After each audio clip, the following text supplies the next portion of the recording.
You're listening to the Corbett Report. Basically, there are 4 elements that I have to receive information regarding. South of this address, you can check on that. 179 active fiber, the wind is urgent. Marks the worst U.S. terrorist attack in history, the bombing of the Alfred P. Murrah building in downtown Oklahoma City. The explosion shook central Oklahoma, killed nearly 170 people and injured more than 400 others. Someone had detonated a Ryder truck filled with explosives outside the building. The only suspect actually charged in the bombing so far is Timothy McVeigh. Timothy McVeigh. Timothy McVeigh. Timothy McVeigh. Timothy McVeigh, the Oklahoma City bomber, the face of American terrorism, the face of evil. On the morning of April 19th, 1995, the Alfred P. Murrah building was torn apart by explosions, killing 168. Office workers, passers-by, children in the building's daycare center. Horrified, a nation in grief turned to the authorities for answers. Now, 20 years after that tragic day, we all know the story the public was told.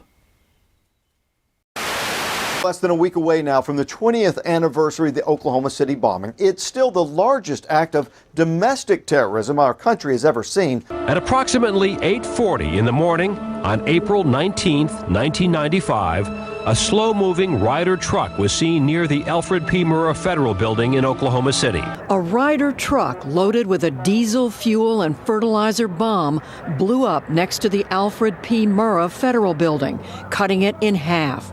168 people, including 19 children in its daycare center, died. There you can see as the building was just simply cut away by this huge explosion. Collapsed into a shifting house of cards. Pulling at the rubble, they sometimes wonder whether they're tugging the piece that holds it all up. The nationwide search for suspects in the Oklahoma City bombing. The government has claimed McVeigh was alone. Terry Nichols was later also arrested and convicted as an accomplice. The plot was said to be an attempt to avenge the deaths of about 80 people in the government siege at the Branch Davidian compound in Waco, Texas, exactly 2 years earlier. And that story quickly centered on one man. Timothy James McVeigh was born April 23, 1968, in Pendleton, New York. Him in his neighborhood got to be pretty well known for being kind of an attention getter, an outgoing type kid. For Timothy McVeigh, guns would become a lifelong passion. McVeigh's decision to join the Army in 1988 comes after high school and a series of dead-end jobs. With his love of guns, this is a natural fit for him. He and his unit, parts of the 1st Infantry Division, the Big Red One, were sent to the Gulf and were in place, ready for war, by January 1991. When the war ended, his unit was part of the security force assigned to guard General Norman Schwarzkopf in Saudi Arabia. McVeigh says several key events caused him to, in his words, snap. Beginning in 1992, when federal agents killed the wife and young child of white supremacist Randy Weaver during a standoff at Ruby Ridge, Idaho. A call for an imminent war with the government spreads to cell groups across the far right. Timothy McVeigh also becomes convinced by this time. Shortly thereafter, he writes Michael and Lori Fortier, telling them that he wanted to take action against the government. He then enlists the help of his old Army buddy, Terry Nichols. The Regency Tower security cameras photograph McVeigh's Ryder truck passing by on his way to the Murrah building. One of the individuals believed to be responsible for Wednesday's terrible attack on the Murrah Federal Building in Oklahoma City has been arrested. A highway patrol officer pulled over Timothy McVeigh less than 2 hours after the bombing for a missing license plate. In 1997, McVeigh was found guilty on 11 federal counts of murder and conspiracy. He was sentenced to death and executed in 2001. Timothy McVeigh. We've been told so much about him. What he did, why he did it, what it meant for America. But how much of it is true? For 20 years, a handful of tireless researchers have been working to expose the lies surrounding the legend of Timothy McVeigh, the lone wolf terrorist mastermind. And what they have uncovered has been remarkable. These researchers are not isolated cranks, but U.S. Air Force weapons experts, Oklahoma state representatives, FBI whistleblowers, government informants, attorneys, eyewitnesses, veteran journalists, and many others whose direct experience contradicts the narrative of the OKC bombing that we have been told. But perhaps the most compelling contradiction of the official story comes from McVeigh himself. According to the official account, McVeigh had set his sights early on in his military career on joining the Special Forces, and it was the frustration of not achieving that goal that caused him to quit the forces suddenly and unexpectedly in 1991. During his stay at Fort Riley, Kansas, McVeigh had been selected to try out for the Special Forces, the exclusive Green Berets, his dream assignment in the military.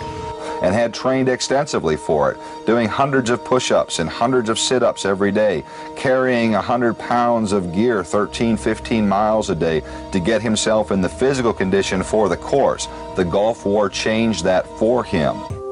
Sergeant Timothy McVeigh was awarded the Bronze Star for Valor and the Combat Infantry Badge for his part in the fighting. When the war ended, his unit was part of the security force assigned to guard General Norman Schwarzkopf in Saudi Arabia. Suddenly, he was told to return to the United States. His long-desired wish to try out for the Special Forces, his revered Green Berets, had finally become a reality. He was getting everything ready. He was happy. He was excited. He was moving, because he was going to the Special Forces. 1 week later, Sergeant Timothy McVeigh was at Fort Bragg, North Carolina, undergoing the strenuous Special Forces tryout. But he was not the soldier he had been before the war in the Gulf. After living in the desert for 4 months, he was physically drained, particularly the desert conditions. His equipment was wore out. One of the tests was for him to carry a 45-pound sack with him on a long journey. He was wearing new boots, his ankles were aching, his body and mind were physically out of shape. His feet were blistered, his ankle was sprained. At that point, McVeigh knew he could not pass the physically grueling Special Forces tests. It was the most devastating thing that had ever happened to him. And he sent a written notice to the camp supervisor, a voluntary statement of withdrawal. It reads, "I am not physically ready." It was his first failure in the military, and his buddies saw really an altered McVeigh when he returned from that experience. He was somebody who had succeeded in everything in the military before. Now he had failed, and he seemed somewhat embittered and soured. But in a letter to his sister in October 1993, published in the New York Times in 1998, McVeigh tells a very different story. Why would Tim, characteristically non-drinker, super successful in the Army, private to sergeant in 2 years, Top Gun, Bronze Star, accepted into Special Forces, all of a sudden come home, party hard, and, just like that, announce he was not only disillusioned by the Special Forces, but was in fact leaving the service? He goes on to answer, "Now here's what led to my current life. It all revolves around my arrival at Fort Bragg for Special Forces. We all took intelligence, psychological, adeptness, and a whole battery of other tests, out of a group of 400. One day in formation, 10 social security numbers were called out, no names, and told to leave formation. Mine was one. The 10 of us were told that out of the select group of 400, we had scored highest on certain tests. We had been selected because of our intelligence, physical makeup, and physical abilities. We were to feel special, part of a hand-picked group. We were all asked to volunteer, talk about peer pressure, to do some work for the government on the domestic as well as international front. What I learned next, both from the briefings and from the questions and private talks, included 1. We would be helping the CIA fly drugs into the US to fund many covert operations, and 2. Military consultants were to work hand-in-hand with civilian police agencies to quiet anyone who was deemed a security risk. We would be government-paid assassins." How did the New York Times address these startling claims in a feature-length article on the letter? A single parenthetical remark. The government has always denied such activities. This is a remarkable claim, to be sure, but the question should not be whether or not this version of events has always been denied in an unattributed way by an unidentified representative of an unidentified government agency, but whether or not there are facts to back up the claim. So what evidence can we find in the public record that would shed light on the question of whether or not McVeigh was, in fact, still in the military at the time he wrote the letter? And, if such information exists, how does it change the story of the Oklahoma City bombing? Firstly, it makes sense to ask whether or not such a claim is even possible. Does the military engage such task forces of undercover operatives to carry out off-the-record missions? The answer to that question is yes. That answer comes from a number of sources, including Colonel L. Fletcher Prouty. As a colonel in the U.S. Air Force and Chief of Special Operations for the Joint Chiefs of Staff, Prouty worked from 1955 to 1964 as the liaison procuring military supplies, equipment, and logistics support for CIA Special Operations worldwide. In his 1973 tell-all, The Secret Team, Prouty discussed the inner workings of America's intelligence community, noting, "Sheep-dipped is an intricate Army-devised process by which a man who is in the service as a full-career soldier or officer agrees to go through all the legal and official motions of resigning from the service. Then, rather than actually being released, his records are pulled from the Army personnel files and transferred to a special Army intelligence file. Substitute, but nonetheless real-appearing records are then processed, and the man leaves the service. He is encouraged to write to friends and give a cover reason why he got out. He goes to his bank and charge card services and changes his status to civilian, and does the hundreds of other official and personal things that any man would do if he really had gotten out of the service. Meanwhile, his real Army records are kept in secrecy, but not forgotten."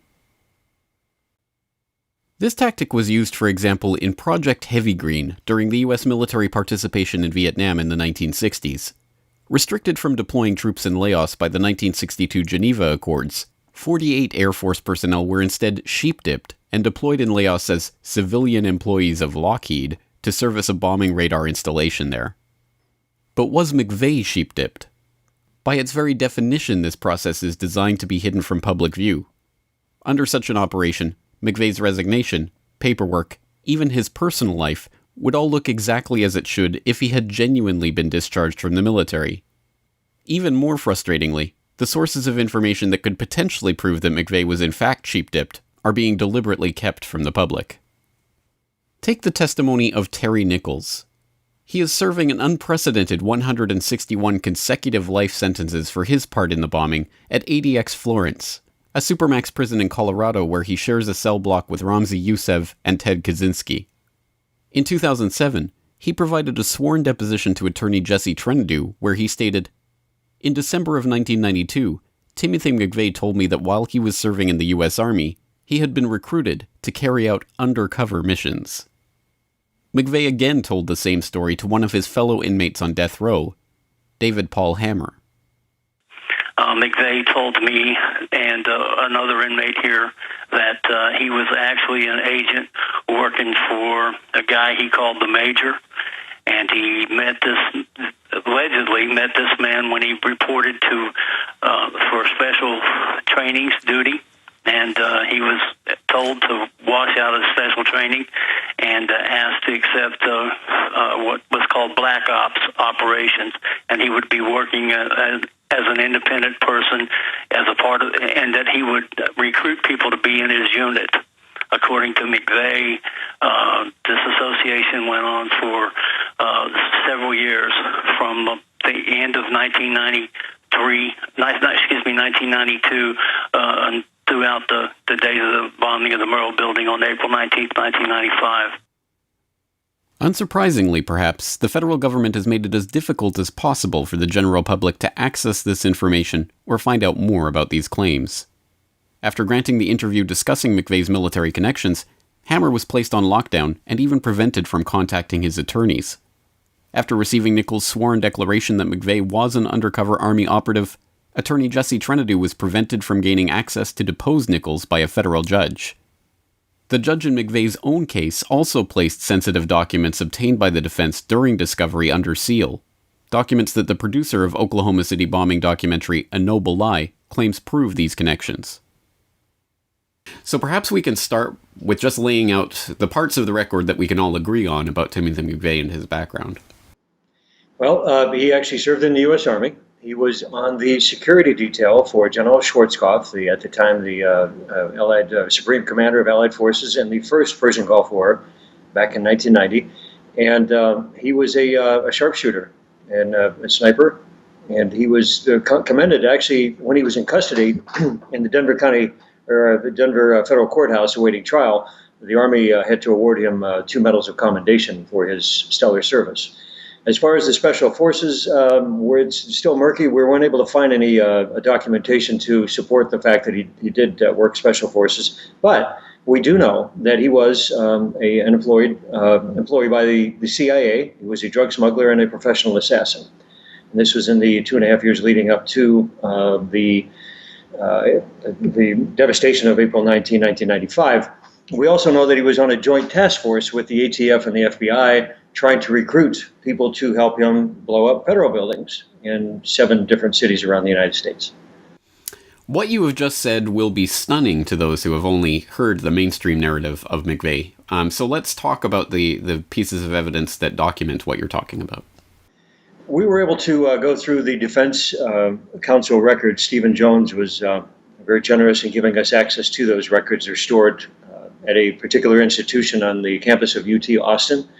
And through the hard work of Wendy Painting, one of our key researchers, oddly enough, she was born and raised less than an hour from where McVeigh was raised in upstate New York.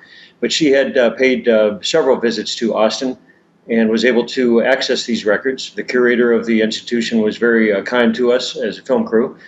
And I had the honor of actually joining her about the 2.5, 3 months she was down there, off and on over the course of 9 months. I joined her for 3 days and saw what she was going through and the records. I mean, this is what the defense counsel, through a discovery process, was able to put together. Unfortunately, the trial only lasted 3.5 weeks, so they weren't able to present a lot of this evidence. And it was by the efforts of Judge Mace, who was the presiding judge. He put a lot of these records under seal, was never allowed to present to the defense or to the jury or the prosecution. The prosecution wasn't even aware of the records. So it was a very stunted and very unfortunate set of events on that short trial. So what does this evidence amount to? Are these claims true?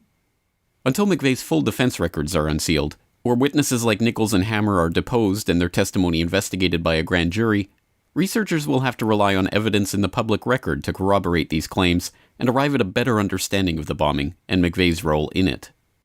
We do know that in August of 1993, director Bill Bean recorded some footage of Camp Grafton, a National Guard training center that provided explosives and demolitions training, while scouting locations for a film shoot. While filming at Camp Grafton, 1.5 years after McVeigh's supposed discharge from the Army, Bean had an encounter with a man he now firmly believes to have been McVeigh.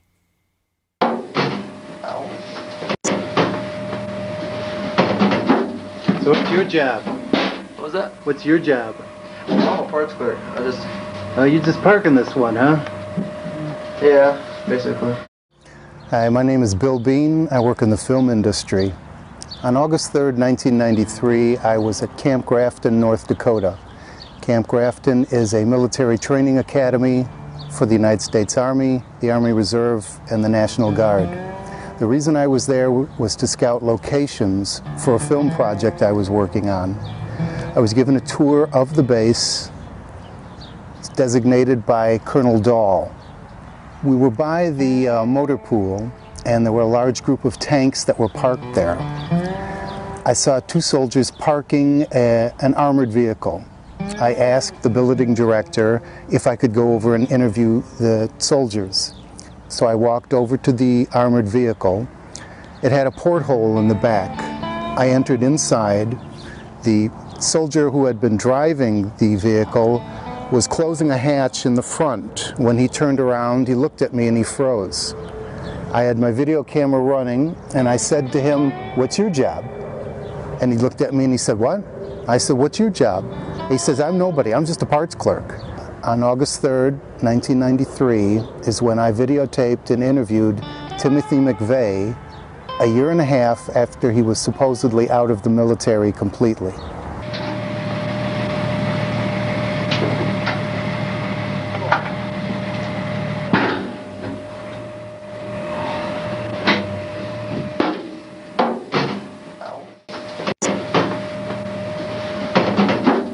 So what's your job?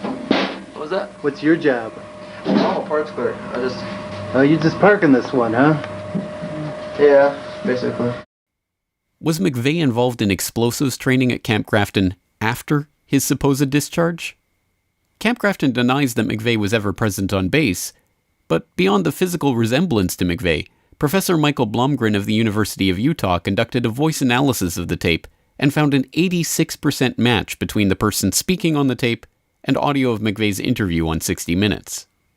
I ended up going to Professor Blomgren at the University of Utah, who's in the speech pathology department. He did a voice forensics test. He did various computer and scientific tests on it, and did human voice analysis tests also.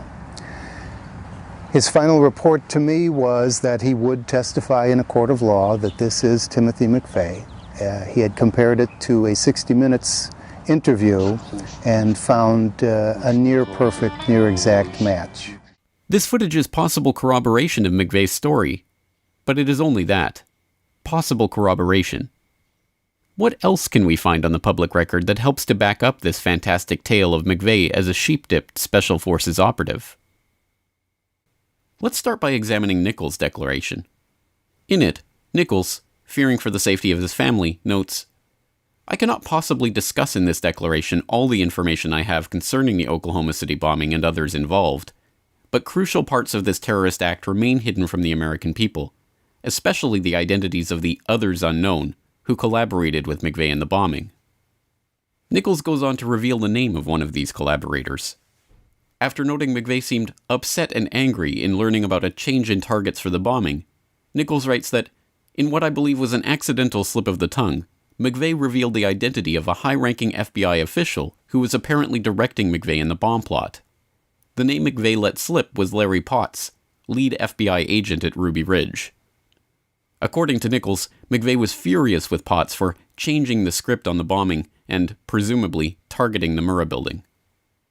So, who is Larry Potts? Larry Potts was described as the Bureau's fastest rising star in the early 1990s, and as such was in the center of the Bureau's two most controversial incidents of that time: the Ruby Ridge shootout in which Vicki Weaver and her 14-year-old son were killed by federal agents, and the Waco standoff that ended with federal agents burning down the Branch Davidian compound, killing 76 men, women, and children. In May of 1995, directly after the Oklahoma City bombing, he was promoted to Deputy Director of the FBI, where he was Chief Operating Officer in charge of hundreds of criminal investigations. He was also the lead investigator on the bombing of the Murrah building. So do we have any evidence that the FBI participated in a cover-up of the OKC investigation? The answer is such a resounding yes that even high-ranking FBI officials have alleged just such a cover-up.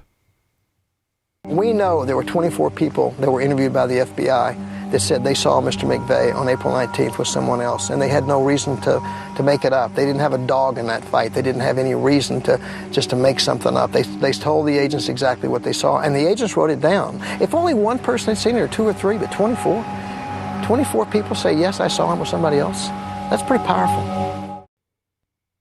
That Danny Coulson, the man in charge of the FBI's collection of evidence from the Oklahoma City bombing, is himself alleging a cover-up, is significant.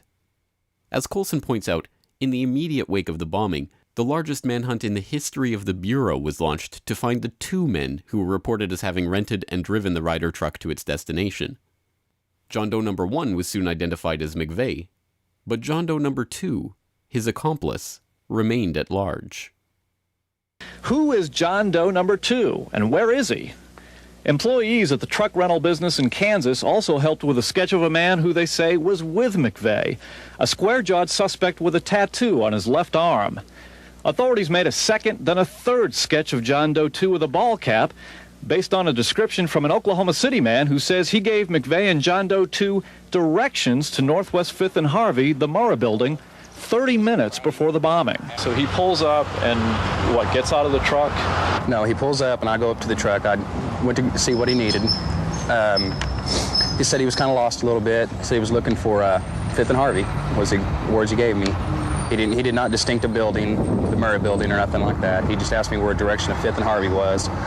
I kind of tried to explain it to him verbally, and he could seem a little confused by the way I was explaining it to him. So at that time, he got out of the truck, and I kind of walked him about 3 or 4 feet from where we were standing and pointed it out to him, the direction where it was. Now, all these accounts share a common and unsettling similarity. The witnesses say they saw several accomplices, including the infamous John Doe number 2. ATF officials tell us the elusive John Doe is still part of this case, but will not comment any further. However, they did tell us that there's a lot about this case we don't know yet, information you can't find in the indictments against Timothy McVeigh, Terry Nichols, and Michael Fortier. The first man is of medium build with a light brown crew cut, and he is right-handed. McVeigh is identified as the mystery man John Doe 1 and arrested. The second man is also medium build. He's further described as 5 feet 9 inches to 5 feet 10 inches tall, with brown hair and a tattoo visible on his left arm. What happens next is a conspiracist's dream. John Doe number 2 remains at large. He should be considered armed and extremely dangerous. But 2 months later, the FBI calls off the search. The official line is, John Doe 2 doesn't exist. Why was the manhunt called off? Why were 24 separate eyewitnesses along the Ryder truck's route that morning dismissed as having imagined his existence? Is it because even more damning evidence of John Doe number 2's existence, and more importantly his identity, was about to emerge? It was just hours after the bombing when the news channel first told you about the possibility that surveillance cameras may have captured the explosion and the killers on tape. Our sources and sources for the LA Times describe what's actually on those tapes. The information shows some huge surprises, the biggest that it may have been John Doe number 2, not Timothy McVeigh, who detonated the bomb. Brad Edwards has the latest on the investigation in this exclusive News Channel report. Our new information comes directly from a source that has seen parts of those surveillance tapes. It also comes from reports now in the Los Angeles Times. But perhaps the biggest surprise is contained in the news channel's own information.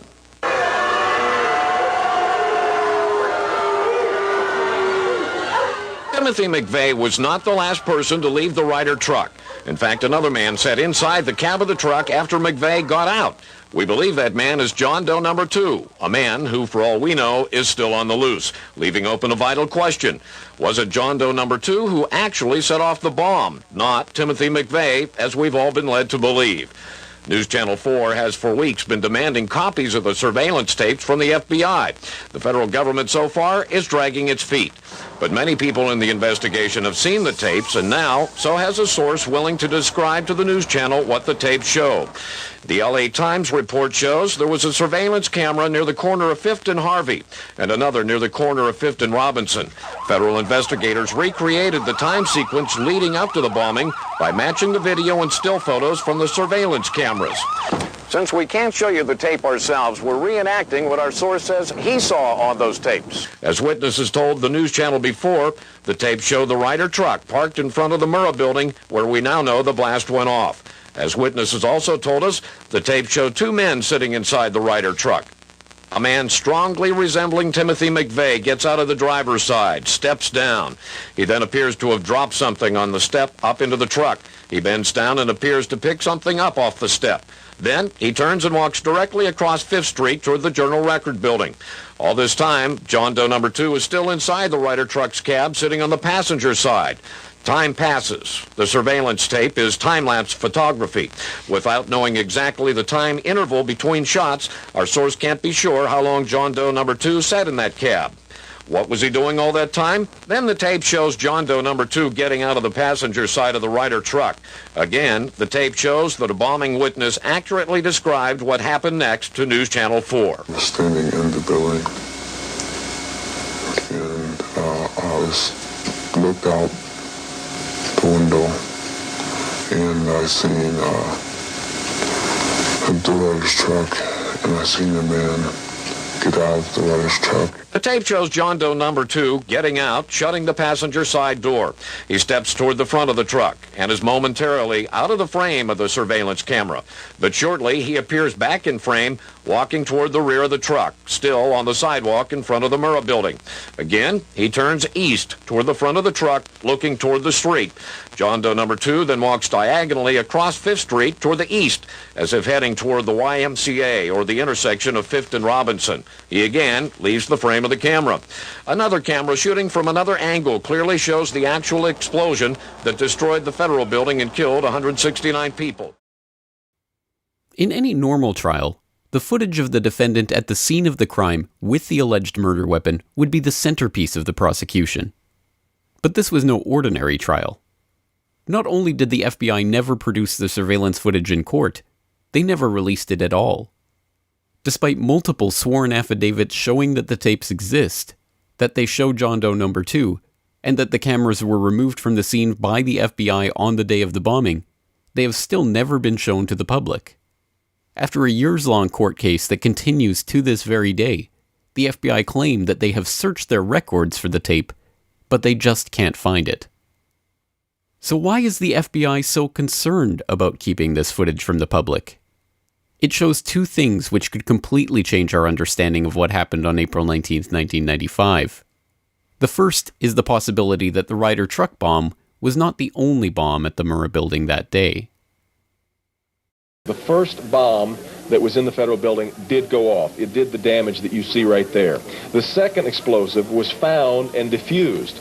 The third explosive that was found, and they are working on right now as we speak, I understand, both the second and third explosives, if you can imagine this, were larger than the first. That they have found a second explosive device of some kind inside this building. Justice Department is reporting that a second explosive device has been found. One device was deactivated. Apparently there's another device. That in fact 2 different explosive devices were found in addition to the one that went off. A second bomb was found on the east side of that building. A bomb squad is on the scene. The medical teams downtown are unable to get into the wreckage to retrieve more of the injured because of the presence of other bombs in the area. I just took a look down the street at the Murrah building again. I see another bomb truck going, so apparently they're going to try to get out that third bomb that's been talked about. As retired U.S. Air Force Brigadier General Ben Pardon noted in an exhaustive report in the wake of the bombing, the evidence is conclusive that the Ryder truck bomb could not have accounted for the damage done to the Murrah building. I went to a 2-year graduate program, 8 quarters of armament engineering graduates, the first course that was ever set up. And after that, I worked at the Ballistic Research Laboratories at Aberdeen, which was 2 years of hands-on work designing, developing continuous rod warhead for the Bomark missile and other weapon systems. Well, the truck bomb, even though it was fairly massive, was somewhat removed from some of the structures that were damaged. They clearly had some what you call broussance damage, where the blast pressure was way above what you would expect to get from the truck at that distance. Broussance damage is that caused by an explosive whose blast wave is powerful enough to shatter and destroy the material affected. The problem with the failed columns at the Murrah building is at that distance, the air blast from an anvil bomb would have been 10 times less powerful than what was needed to dissolve the concrete and cut the rebar. Those columns, had they failed due to air blast, should have broken with sharp chunks of concrete connected by rebar, not sheared off at critical points. Broussance damage indicates contact explosives placed directly on the beams.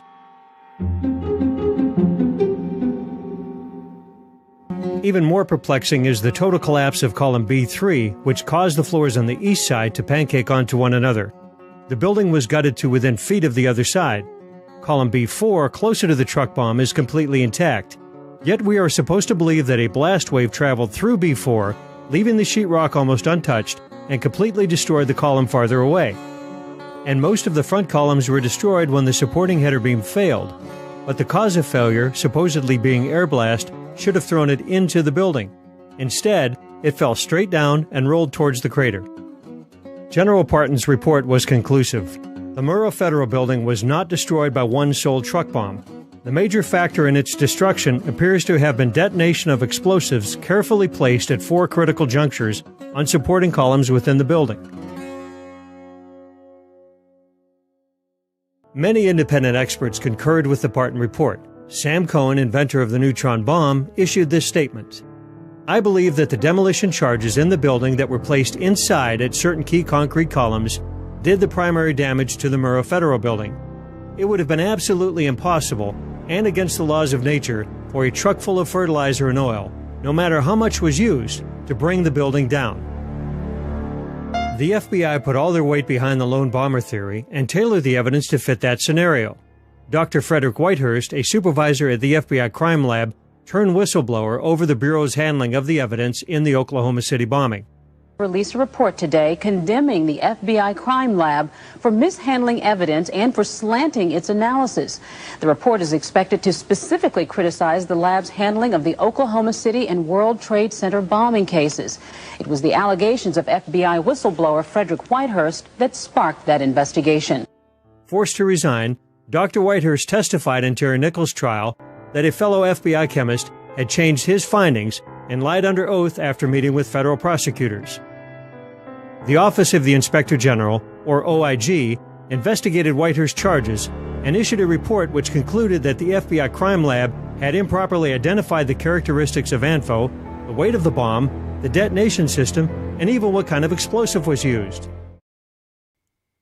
But perhaps even more importantly, the missing surveillance tapes from the Murrah building threatened to reveal the identity of John Doe No. 2.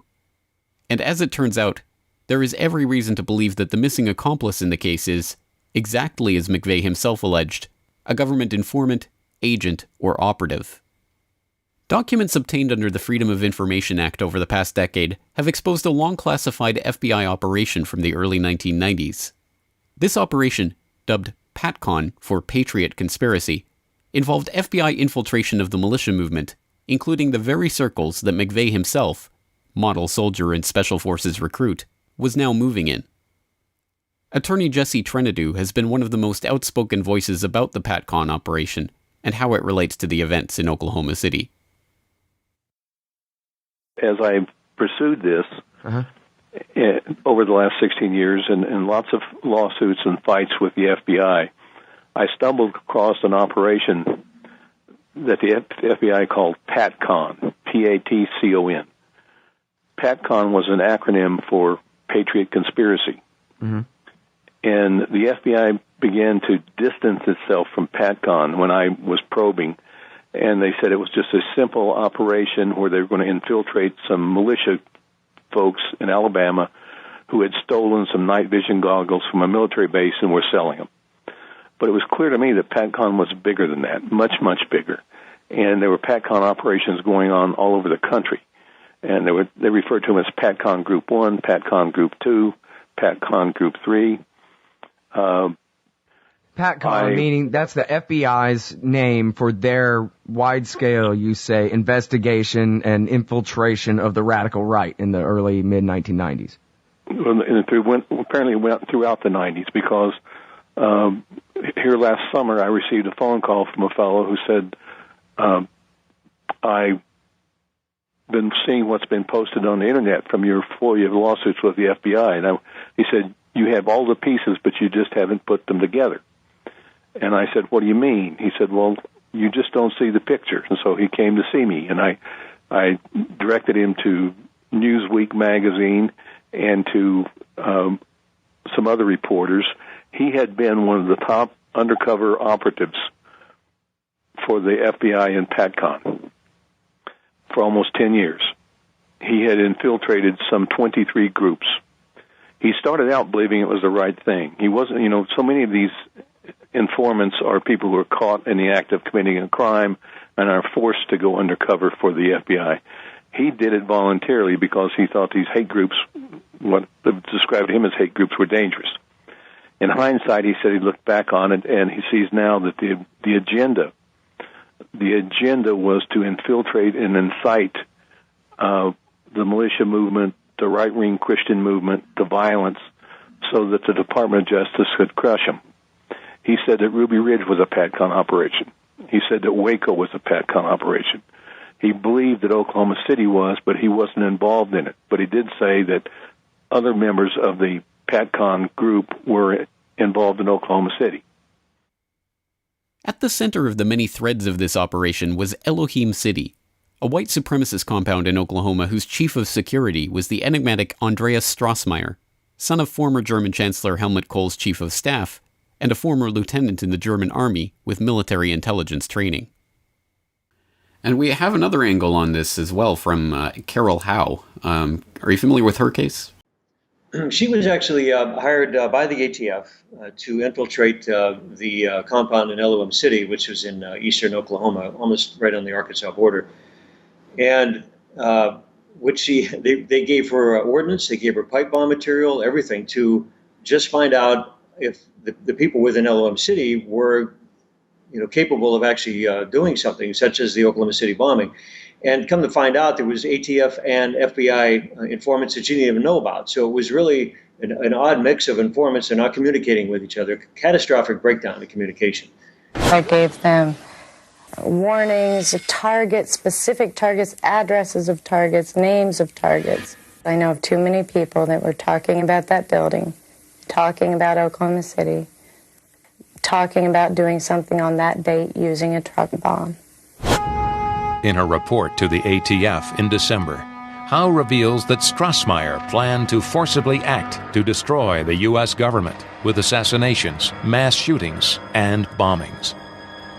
He said he wanted to go blow up federal buildings. I mean, just point blank, that's what he said he'd like to be out there doing. Jane Graham, an eyewitness who worked in the Murrah building, observed Strassmeyer in the building the week before the bombing, going over blueprints and carrying what looked to be the components for C4 explosives and detonators. As alleged in David Hoffman's book, The Oklahoma City Bombing and the Politics of Terror, Strassmeyer first aroused suspicion that he was an undercover operative when he was caught in Texas entering a federal building at night with a key code. Did he have access to the Murrah building also?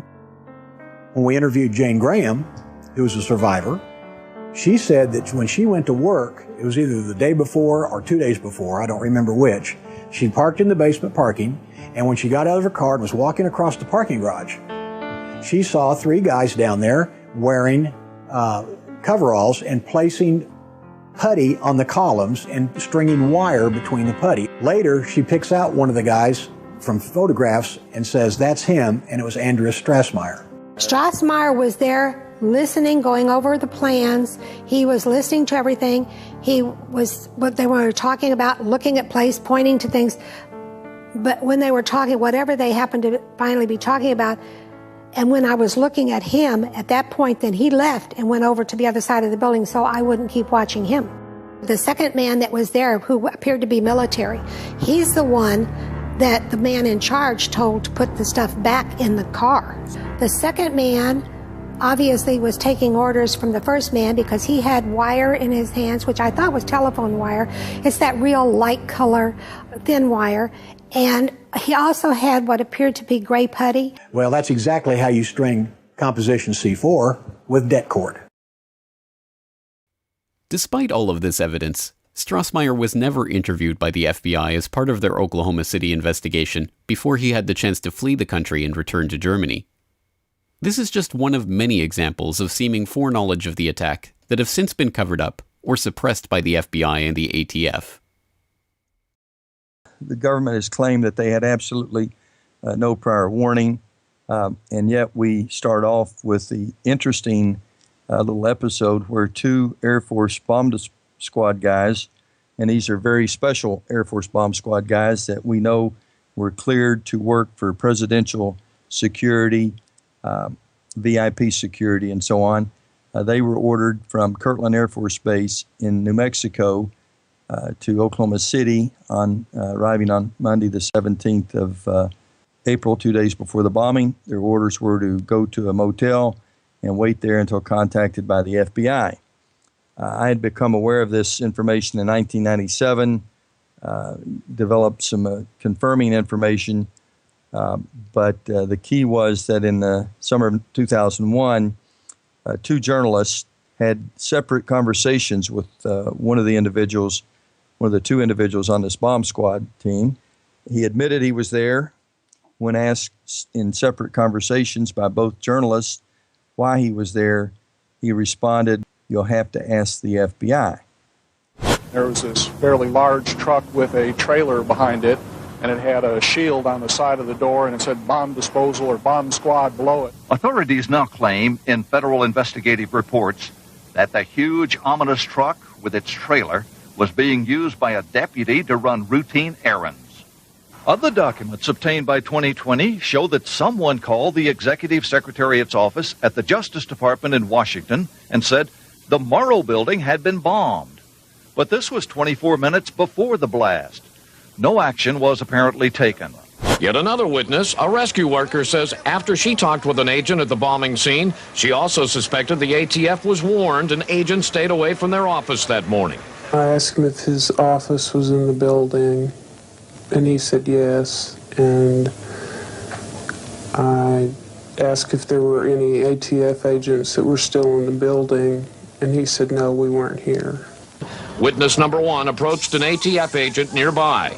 He claims he asked the agent what had happened, and witness number one says this is what the agent told him. He started getting a little bit nervous. He tried reaching somebody on a two-way radio. Couldn't get anybody, and I told him I wanted an answer right then. He said they were in debriefing. None of the agents had been in there. They had been tipped by their pagers not to come into work that day. Plain as day out of his mouth. They were tipped. Why wasn't anybody else? Any one of these indications of foreknowledge of the blast would be incredible enough. Taken together, they provide corroboration of the thesis that the government in fact had informants in the plot and were allowing it to go ahead. But more startling by far than all of these accusations is the case of Dipole Mite. Dipole Mite was an ATF project to familiarize BATF agents with truck bomb debris patterns and to calibrate the effect of vehicular explosions on a variety of materials and structures.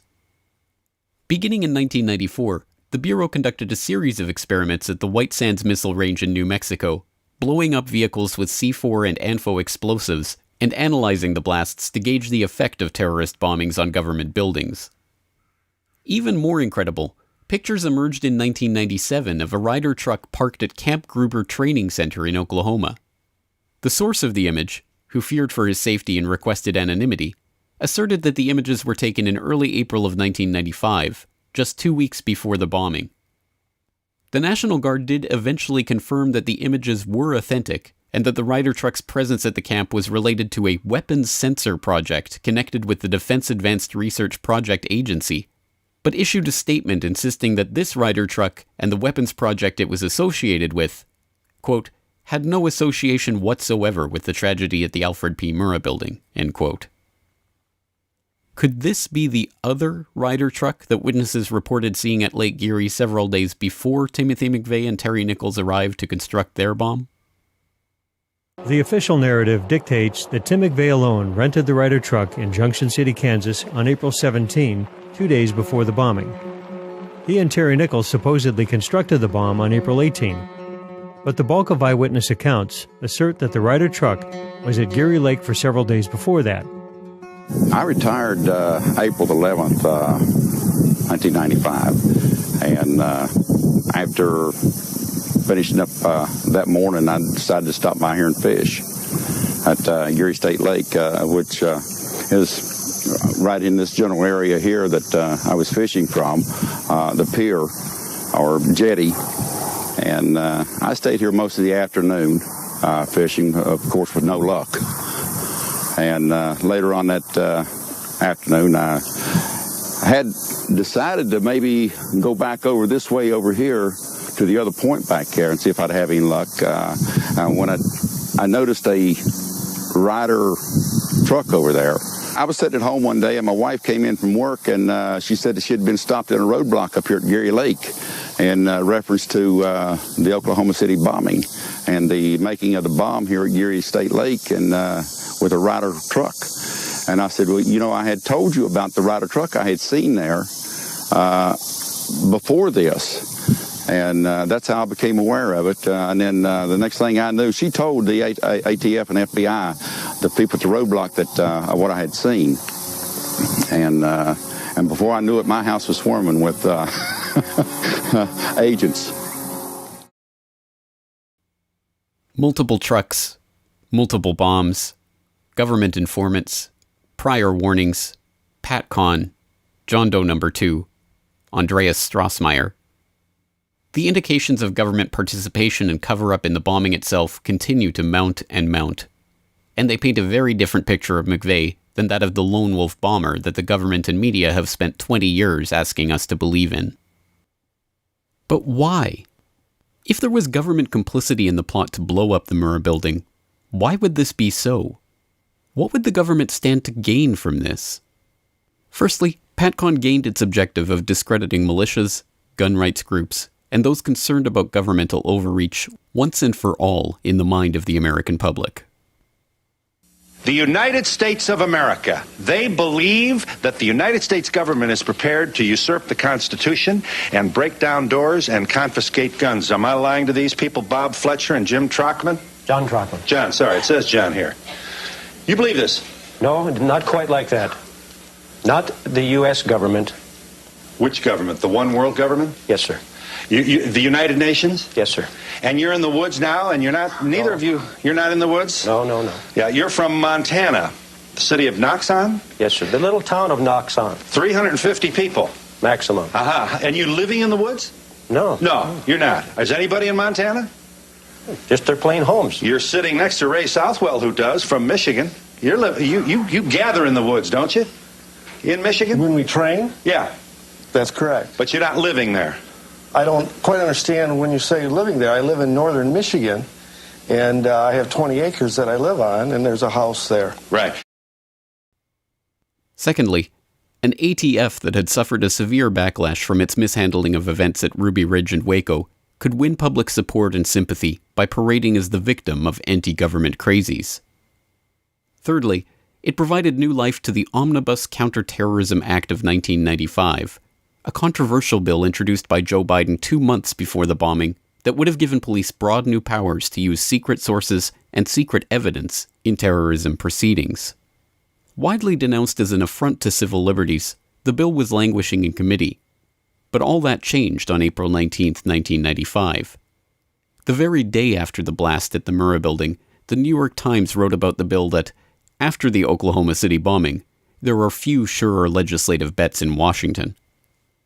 The legislation morphed into the Anti-Terrorism and Effective Death Penalty Act of 1996 and was passed the next year, with President Clinton specifically linking the bill to the bombing in his signing statement. Years later, Biden claimed that his original bill was the core of what eventually became the Patriot Act. Fourthly, the bombing also conveniently destroyed a number of documents that were proving to be problematic for the Clinton administration. Documents that had all somehow or other ended up being housed at the Murrah building in Oklahoma City in April of 1995. Day 1, hour 2 of the bombing, the most significant event that happened is when they said they found other bombs in the building. The second most significant event was when they moved everybody back and held them back. There were still people alive trapped in the building, but they came in with 2 trucks and backed them up to the Murrah building, and a bunch of these guys dressed in blue jackets with no letters on the back started taking boxes of files out and putting them on this truck. We were told by a blonde female agent that there were files so serious to the government that until those files were located, there would not be any recovery effort. If you remember the Whitewater investigation in Arkansas, all the paperwork was stored in the Murrah building. They had FBI agents over in the fields to the west of the Murrah building picking up paper almost all day long. And it was during this time that early in the investigation that I started receiving some various phone calls. One of them was a phone call from Little Rock, Arkansas.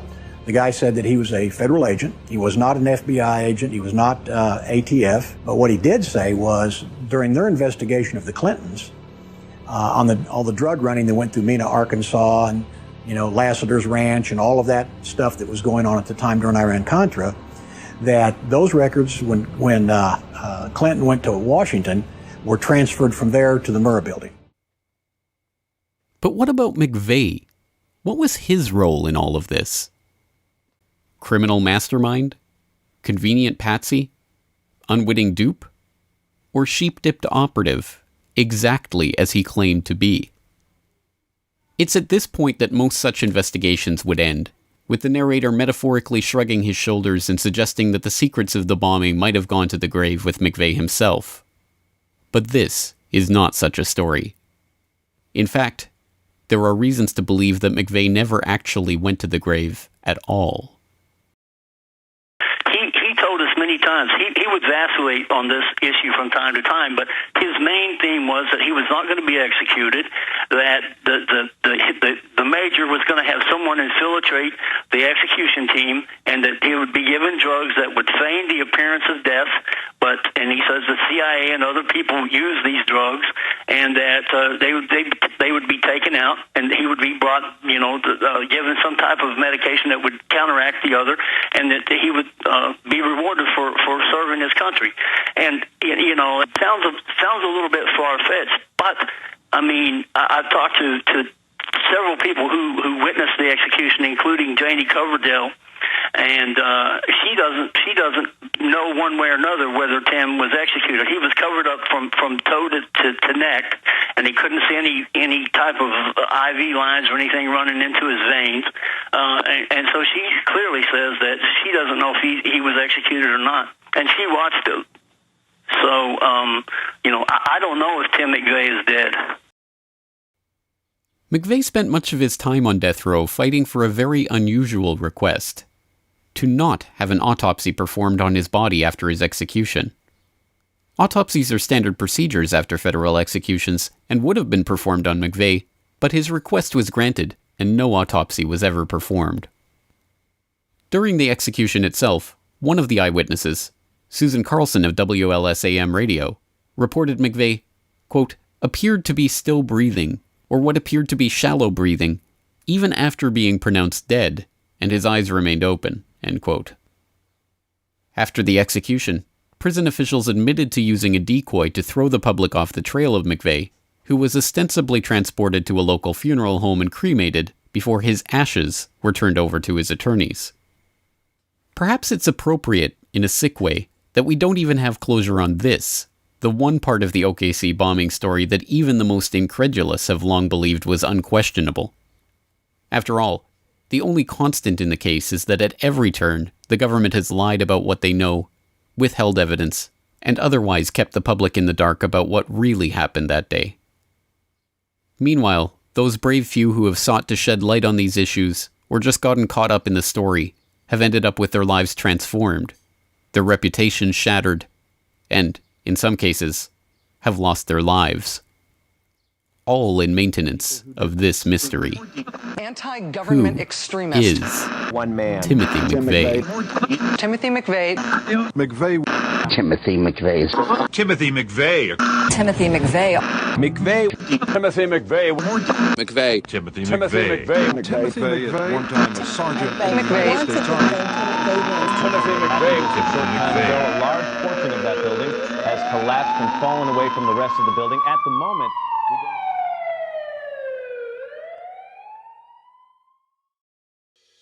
The Corbett Report is brought to you by you. Your support makes The Corbett Report possible. Sign up for the subscriber newsletter or purchase a DVD at corbettreport.com/support.